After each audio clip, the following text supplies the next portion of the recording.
Time to talk about Gobos.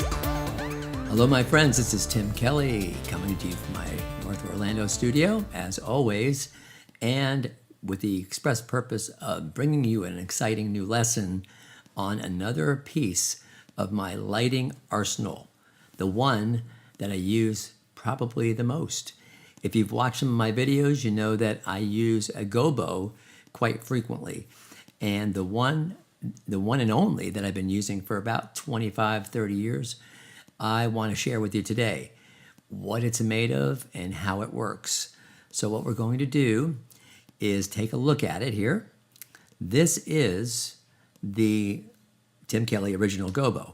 It is a Frankenstein because it is made of parts from 3 different manufacturers. But we'll talk about that and give you the links at the end on how you can maybe make your own. But I want mostly to help you understand what it does. If you're not already an expert on its use, this may help you and it reinforce those that do know.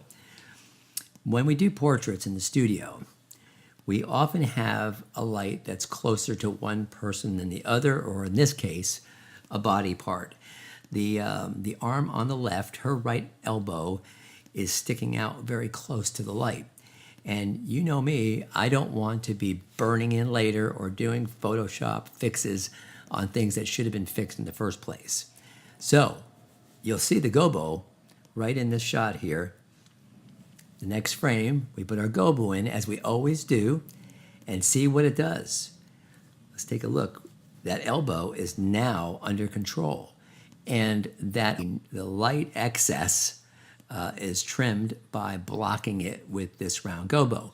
The beauty of the round one, which I'll say again and again, is because it will never create a harsh line that you can notice, where a straight square one or some other shape wouldn't be as invisible as this is. Let's look at some examples of my lighting diagram. This would be the aerial view, and this is the entire set going off at once. Now, just the main light. You can see the Gobo is inserted there to help keep the nearby body parts from getting too hot. The fill light that I use right there. The hair light. There's many lessons on this, and you know I have several videos. Kick light. When it's needed, I turn one on and use it, usually from the opposite side of the main. So if our main was a right side main, the kick would probably be on the left. There's always exceptions, but this is normal. The background spot, for lighting the background, you've seen videos on it. You see it in every video. I use a background kiss of light, and you can learn from that. The reflector panel, I use only large, like they used to be called P72, 72 inches high, light form style panels in white or super white. Never silver for me. It doesn't work in the studio. Here is the Gobo on the left, lower left, employed to knock down this young man's pants. Yes, senior boys come in improperly dressed all the time. Here's another shot. You can see the main light is definitely on the right, and we are trimming the effect on his arm and his pant with the Gobo. The young lady, same thing. If sleeveless is the case, you can use the Gobo to trim that flesh.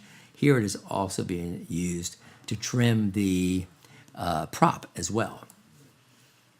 Here, from the shoulder down, is helpful to knock down some of the extra light hitting her. Again, this is how it works for us all the time. And in this diagram, you can see that we're lit from the right. The kick light is still up there. The hair light is still up there. But we are trimming the amount hitting her bottom half with that Gobo. And this Gobo on this device can flip real quickly to become a reflector. Here it's used as a Gobo. Again, same session, trimming the light on her body and on the hand and arm right there. You can see it's always very close to the main light. There are times when it needs to be used to knock down the fill light, but not always, not often. This is an interesting case where this young man's senior portraits, you can see the gobo employed to darken the lower body and the hand. And we have a 6 by 6 foot, I believe, Larson square reflector in the back, which we're just using for a senior prop. But in reality, it's a very powerful tool that we take with us all the time on location. I'll tell you about that another time because it's a great, great secret.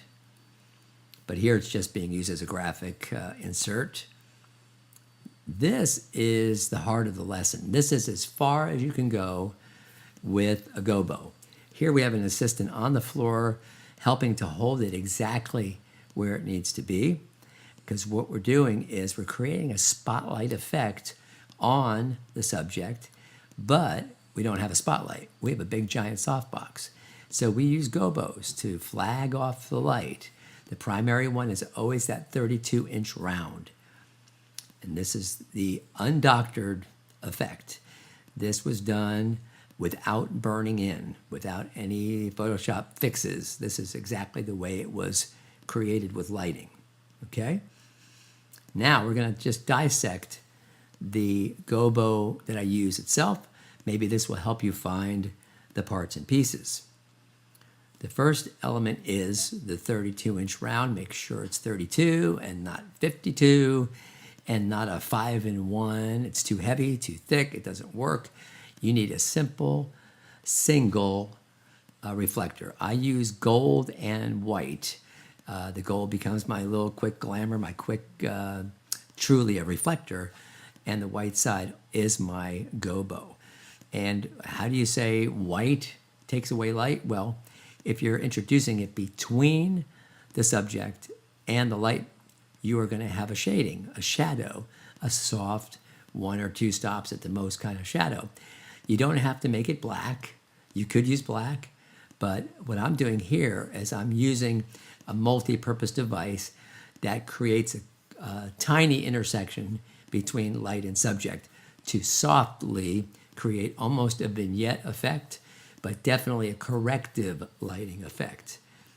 Next, very important, if you can find it, this is Bogen's boom arm. It's a small or mini, I don't know if it's a small or mini boom arm. It holds a 32-inch disc. It has 2 joints in it, so we call it double articulated.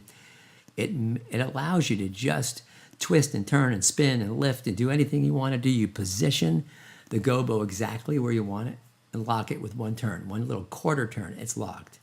That's what's so beautiful about this particular one. It's not cumbersome, it's not difficult. You don't have to turn 2 different knobs and loosen 2 other things to make it go where you want. 1 quick quarter turn, loosen, position it, quarter turn, lock the whole thing down. And then the short stand, it's not found that easily because I only know that this kind is made by Photogenic. And in the old days, it used to be used for background light. Little clamshell or half clamshell or a tiny little spot that would be hidden behind the subject. So this tiny stand was manufactured for that purpose. But for me, it works great for holding this gobo. Now, don't be deceived. You cannot, even if you get the boom and the disc, if you put it on a big stand, it's not going to work for you. It's not going to work. You need a tiny stand. You really should get the wheels if you can, and that way you can move this thing around fast. So let's do that again. There's the manufacturers, Photoflex for the disc, Bogen for the boom arm, and Photogenic for the wheeled heavy cast iron or whatever it is stand. It's heavy, so it doesn't ever fall over no matter how much you extend it. There you go. And what I'll do is try and put some links on this little video for you so that you can find these things. And I mean, I've been using the same thing. I've replaced the disc maybe 3 or 4 times in my life, and I replaced the stand once, and only because the columns were giving way, the up and down portion of them. The boom I've been using the whole time. So I wish you the best of luck making your own Gobo and maybe following some of my videos to see exactly how we're using it. Y'all have a great day. Hope you learned something great today, and we will be with you again here on Tim Kelly's Master Photo Techniques.